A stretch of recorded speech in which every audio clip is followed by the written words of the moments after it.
Hobby fatigue. Do you ever get it? Do you even know what it is? Let me explain what I'm talking about here. Because it felt hard today at Target staring at some of these Mosaic football blasters. A few years ago, I wouldn't have thought twice. I'd have grabbed a couple, gone home, ripped them with a Jack and Coke in one of my hands. But those were the $19.99 days. Now they're $34.99. That's a 75% increase. Honestly, back then I could almost grab two blasters for the same price and never even thought a second about whether I'd make my money back. It was just about the fun of the rip. But now the fun, it feels different, if you will. I catch myself calculating, am I even going to get half my money back? What's the point? And then suddenly it's not just about ripping the packs anymore, it's about the monetary value I'm getting back. I also start thinking, what player do I even want from this box? Jane Daniels or Bo Nix color variant?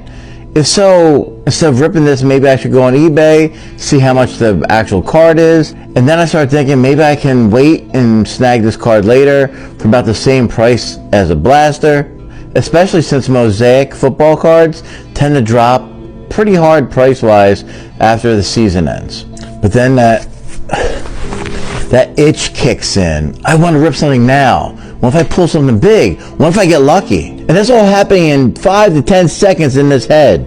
And then I come back down to earth and say, well, you're probably not going to hit anything significant. This internal struggle is real. So sometimes I walk out with the blasters, sometimes I don't. Today I didn't. Although I might go back and get at least one. I don't know yet. But I guess my point is, it's kind of a shame that the hobbies come down to this. Prices are higher, the fun feels more calculated, and ripping packs isn't as carefree as it used to be.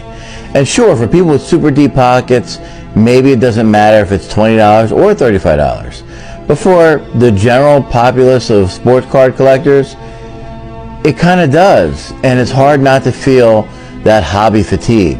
It's not that you can't necessarily afford $35, it's that you start thinking, is it worth $35? Instead of just thinking, hey, I'm just going to chalk it off to a night of fun. So what do you think? Is it just me, or does anyone else sometimes feel like even a little bit of the collecting magic is slipping away?